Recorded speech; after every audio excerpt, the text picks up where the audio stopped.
E aí, meninos, tudo bem? Agora a gente resolve a questão 18 da lista, questão da Universidade Estadual do Ceará.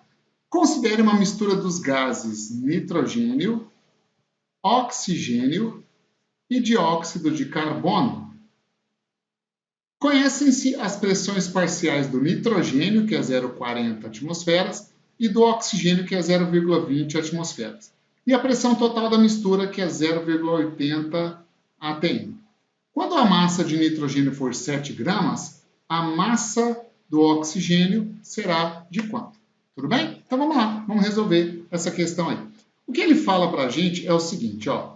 Eu tenho um recipiente e eu tenho aqui uma mistura de 3 gases. Eu tenho o gás nitrogênio, N2, gasoso. Tem aqui o gás oxigênio, O2, gasoso. E tem aqui o gás carbono, o CO2, gás carbônico, né? CO2 gasoso.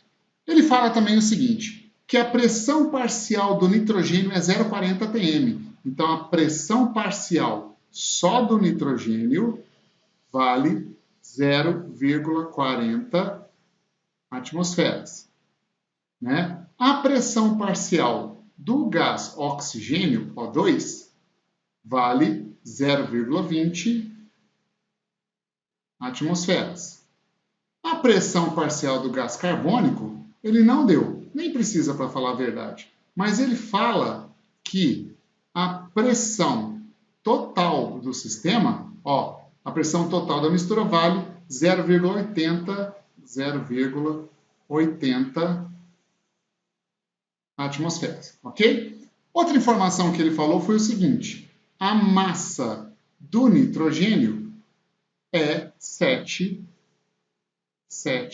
gramas. E quer saber a massa de oxigênio, a massa do gás oxigênio O2 gasoso. Vamos lá então.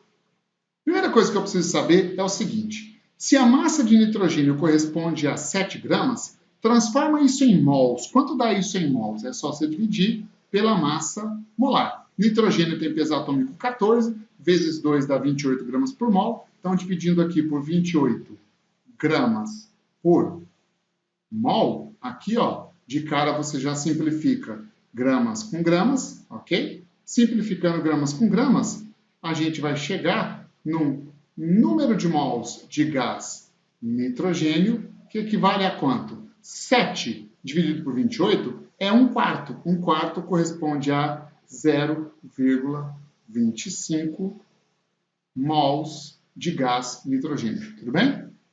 Bom, então o que acontece? Eu sei que na mistura gasosa existem 0,25 mols de gás nitrogênio. E esses 0,25 mols de gás nitrogênio são responsáveis por uma pressão parcial no sistema de 0,40 atm. Lembra que a pressão parcial ela é proporcional à quantidade do gás em mols. A gente viu isso, por exemplo, na fração molar, certo? Então, o que vai acontecer?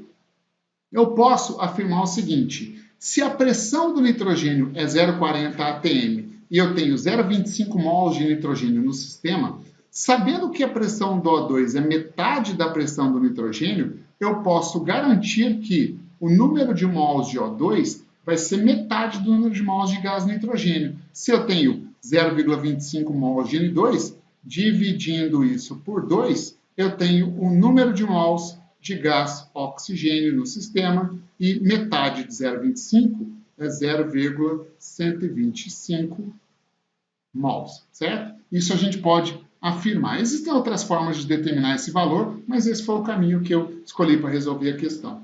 Agora, a massa molar do oxigênio, vou colocar aqui no cantinho, ó, a massa molar do oxigênio, ela vale 16 vezes 2, 32 gramas por mol. Significa que 1 mol de gás oxigênio corresponde a 32 gramas. Nós temos 0,125 mols, então 0,125 mols de O2 no sistema corresponde a quanto?